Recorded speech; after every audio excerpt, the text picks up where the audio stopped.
বাড়িতে নিয়ে যেয়ে আমাকে প্রচুর টর্চার করা হয়। সে সময় আমার ফ্যামিলির সাথে কোনো যোগাযোগ করা হয়নি, আমি যোগাযোগ করতে পারিনি। আমাকে যে ধরেছে সে খবরটা আমার দিতে পারিনি, কারণ আমি জানি না, আমার ফ্যামিলিও জানে না আমি কোথায় আছি। আমাকে চোখ বেঁধে রেখে আমাকে টর্চার করার পর আমাকে একটা মামলা দেওয়ার পর 4 দিন আমাকে টর্চার করবো, আবার একটা মামলা সাজিয়ে আমাকে নাচল থানায় আমাকে আর একটা মামলার জন্য আমাকে উঠা হয়।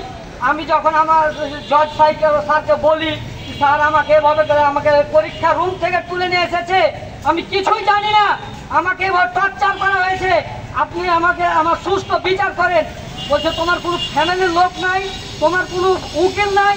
আমি বলছি স্যার আমাকে যে নিয়ে এসেছে, আমাকে রাজশাহী থেকে নিয়ে এসেছে, এখন পর্যন্ত আমার ফ্যামিলির লোক জানে না। তখন বলছে তোমাকে যে টর্চার করেছে তোমার কোনো পরিচয় আছে? আমি বলছি আছে স্যার। তারপরে আমার শরীরের টর্চারের চিহ্ন দেখে আপনার নাটক থানার ওসিকে বলছে, এই আপনি কিসের ভিত্তিতে আসামি করেছেন, আপনার কাছে কোনো ডকুমেন্টস আছে? বলছে না আমার কাছে ডকুমেন্টস নেই, আমি রিমান্ডের জন্য আবেদন করছি। সে সময় আমার উকিল না থাকার কারণে আমার পক্ষে কেউ কথা বলতে পারেনি।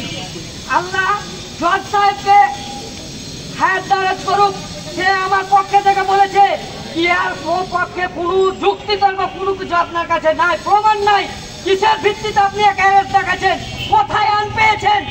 আমার মামলাটা সেখানে ক্লোজ করে দেয়, ওই মামলাটা নেওয়া হয়নি।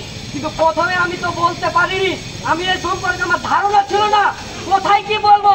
আমি জেল গেটে বলেছি কি আমাকে বড় টর্চার করেছে, আমি কিছুই জানি না। বলছে আমাদের হাত নাই। তাহলে আমি কোথায় সুস্থ বিচার পাবো?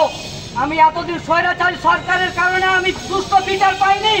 আমার ছাত্র ভাইরা আমার মতো অনেকে গুম হয়েছে, আমার মতো অনেকেই নির্যাতিত হয়েছে, আমার মতো অনেকেই আমি হয়তো ফিরে এসেছি, অনেকে ফিরে আসতে পারেনি।